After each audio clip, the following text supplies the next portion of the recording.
So is that at this moment in history, at this time, is that the core reason that you see value in holding, silver coins, gold coins right now? Is that it? That is one of the big reasons. And yes, I'm all about choices. And if you have everything in their system, they're the one with all the choices. You now have none. So originally in my strategy, I had thought, okay, well, once we get through this whole piece and we're on the other side of it, and there's a component of gold in the currency, because that's what history tells is going to happen, because they're going to have to get confidence back again. Then I would have converted, not everything, because I have legacy gold and different kinds of gold, but I would have converted a larger chunk of my, metals into the new currency. But now, since I saw the advent of the CBDCs, no flipping way. There's no way that I would make that same choice. I will convert it as I need to spend it. So then let me ask you, in terms of their CBDCs. We can stack a bit of gold and silver, and shout out to Wall Street Silver for these epic, this is the way coins. Love these.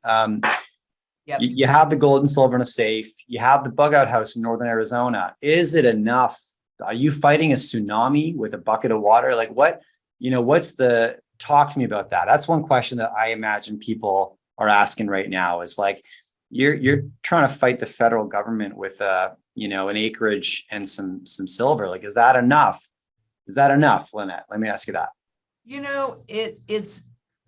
Is it enough? Well, time is going to tell us whether or not that it's enough, but what it is for me, because when people get hungry and hopeless, they make a lot of choices. And as we have seen on a global basis, you have people that are now rioting. That's one thing that's happening amazingly in China, which I'm watching really carefully and closely, because people are now kind of pushing back from being suppressed, all that suppression, all that surveillance, and all of the garbage, because it's always the public that takes it. So I can't really answer that at this point. We'll have another conversation. But what I know is in my bug out location, I have food, water, energy, security, barterability. My wealth preservation is my gold and my silver. And then, and I'm building a community of like-minded people that have a bunch of different skill sets, so that while it's really nasty on the streets, okay, we're safe. You've got some optionality. Back to that. Exactly. That's what it's all about. You're I see. 100% right, Jay. On the other side of this mess, then those are opportunities that present, because this is absolutely about wealth transfer. And sometimes at a 2% inflation rate, presuming that's real, the wealth transfers more slowly. When you're going into hyperinflation or the fast inflation that we're dealing with now, that wealth transfer happens more quickly, right? But this is what I 100% know, because it's happened over 4,800 times. So something's happened the same way over 4,800 times, and we're doing the same thing. I'm thinking we're going to probably get the same results. Maybe I'm wrong. Who knows? Maybe this time is different, but it never really seems to be.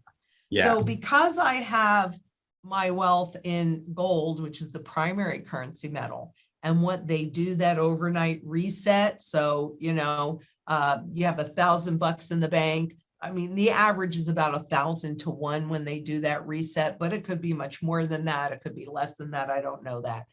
But when they do that, and I have this outside of the banking system, and I'm not worried if I wake up in the morning and I had $1,000 when I went to bed, and now I've got $1, I have my gold to convert into the new currency, to convert into income producing assets like real estate that's up here right now. Although, we've certainly seen the top of that, but it will get undervalued, especially since it has been turned into a financial product and leveraged and leveraged and leveraged.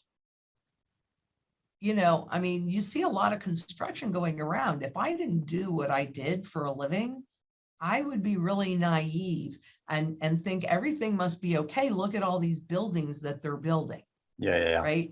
Yeah. But those projects have been in the works for years. The funding, I mean, this is not something that turns on a dime, but they're so leveraged. There's so many opportunities that if you hold your purchasing power, you will be able to take advantage of them. So that's another part of it. Yeah. And have that wealth transfer your way. Yeah. I mean, that speaks volumes to me because where I find myself battling, Lynette, is like, I'm an optimist, and I'll bet all day long. Yeah. On human ingenuity. And I think we're, on broad strokes at a high level, we're moving the right direction, right? On a long trend, from a long trend standpoint, and there's bumps along the road. And so for me, it's like, how do you weather the bumps, right? And that's what you just gave us. It's like, this is what this is. It's if and when those battles come, not if, when those battles come, because they've always come, they'll come again. Right. It's just human nature, right? And they're jockeying for power as we progress as a species. And so when those battles get really intense, like what's your bug out, right? It may come in the form of currency. It may come in the form of residence, right? It's important to have that bug out option. Okay, back to CBDCs.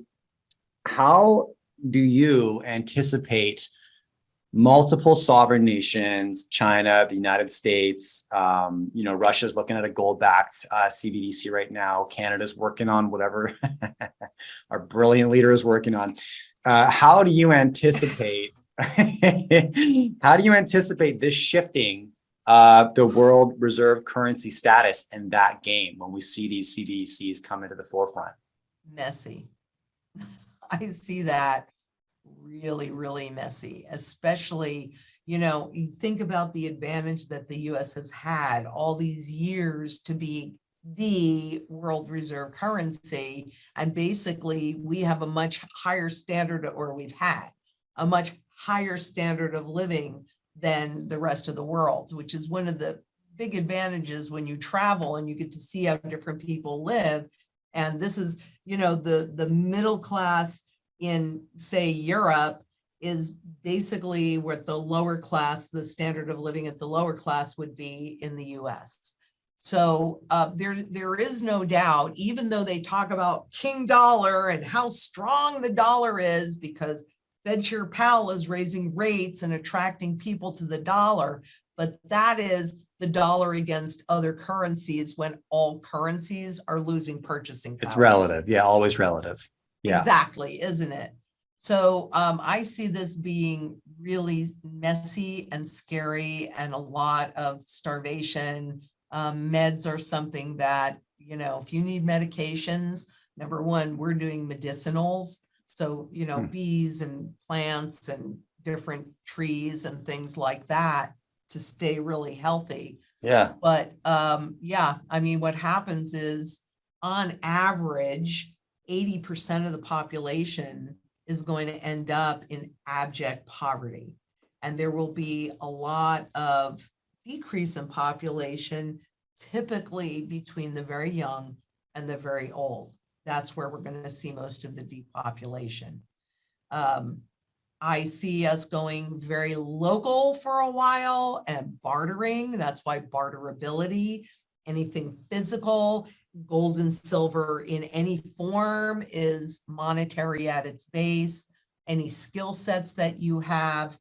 I mean, that's also happening around the world right now in different places where, they really are doing barter to get the goods and services that they need.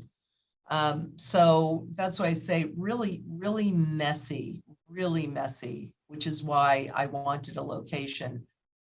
Can't even tell you how many tires we've lost. It's very remote, very, very, very hard to get to. Very hard to get to.